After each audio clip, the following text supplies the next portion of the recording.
So we've all seen the lion's teeth on an apple, but let's see some shark's teeth.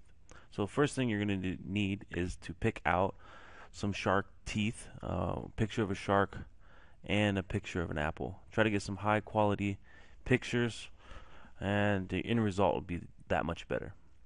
So after you have those, go ahead and open them up into a canvas. And to do that, you just go to File, Open, and then you would find that image wherever you located it on your computer. Once it's open, you should have them both open, which I have my apple here. We're going to go ahead and head over to the canvas that has the shark on it. The tool we're going to be working with today is the pen tool. This will allow us to cut out the region of the mouth that we're going to be using of the shark. So the pen tool is located here on your toolbar. If you can't locate your toolbar, go to the top and you'll see Window and look for Tools. Check mark that and you'll see it appear here on the left side.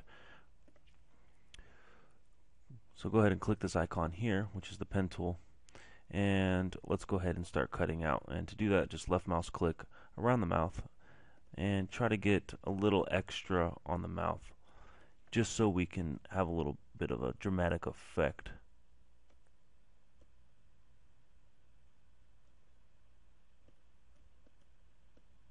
Don't worry too much about your cutout because we're going to go ahead and smooth that out in just a second. So once you have a full circle or a line connection, go ahead and right click in the middle of it and you're going to see these options. Go ahead and click Make Selection and press OK. Make sure your feather radius is 0 and let's press OK. Now from here you'll see your running ants, and you can either do Control X, which will cut it out, or go to Edit and Cut. Now once you have it cut out, head over to your other canvas which has the apple on it, and we're going to paste it using shortcut keys Control V, or you can go up here to Edit and Paste. Once you see your teeth, you should have another layer. From here we'll go ahead and just name these real quick.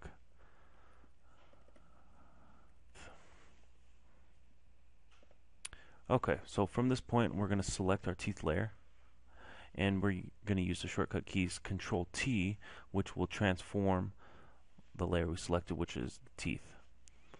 So Control T on your keyboard, or go to Edit and Transform, and then from there we're going to use Scale. So to keep it proportionate, we're going to hold Shift on your keyboard at the same time as holding one of these, or clicking down on one of these boxes.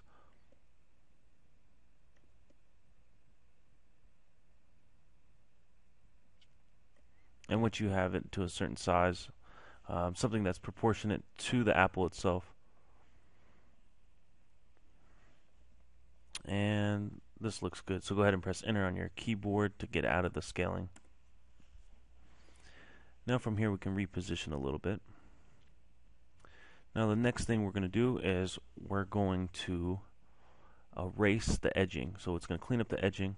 Let's go ahead and click the magnifying glass to zoom in to the area that we're going to actually be smoothing out. Then we're going to click the eraser tool that looks like an eraser. Go ahead and click on it. And what I suggest you do is lower your opacity, which should be located at the top. And I have it about 54, and we can click on our brush, and let's see, we have a 45 pixel diameter and the hardness at 25, so go ahead and match that up. Also, if you have a brush that's a little harder like this one, go ahead and click on a softer one, and we'll go about 45% hardness.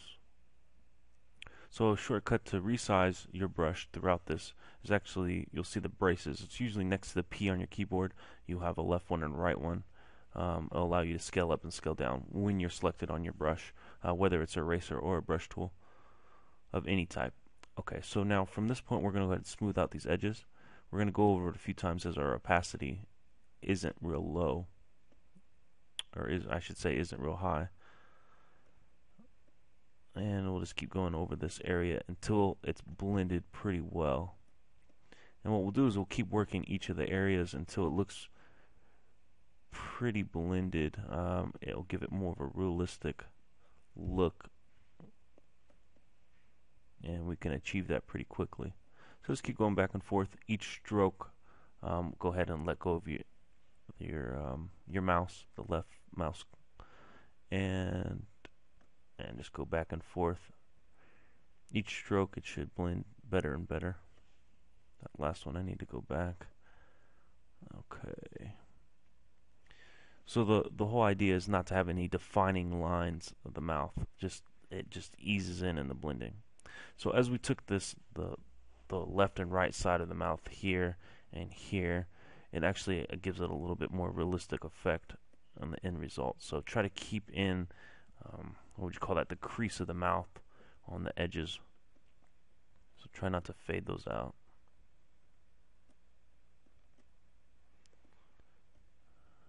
And we just keep working around the whole mouth. Looks like I went too high there. And just right along the edge. And just keep working until we have a decent fade effect without having any harsh lines. So that's the goal here.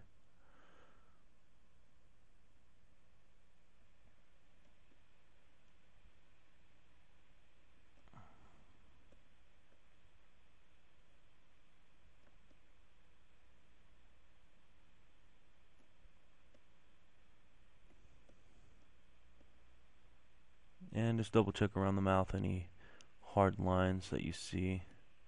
Just try to get them off. So now from this point, it's pretty much done. We can do a little bit more dramatic lighting and coloring to it. So let's go ahead and zoom out. And you see it's actually pretty cool.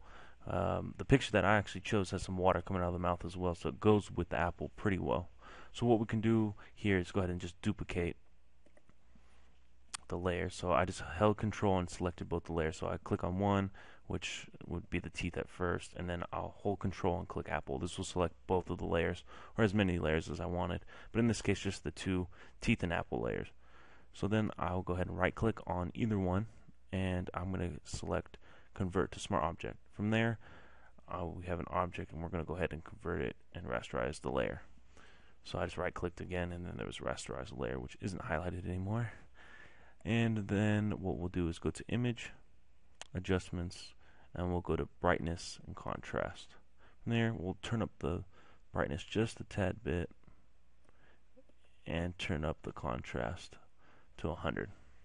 So you can match that. I have brightness at 30 and contrast at 100, but each picture that you're going to work with is going to differentiate in those settings.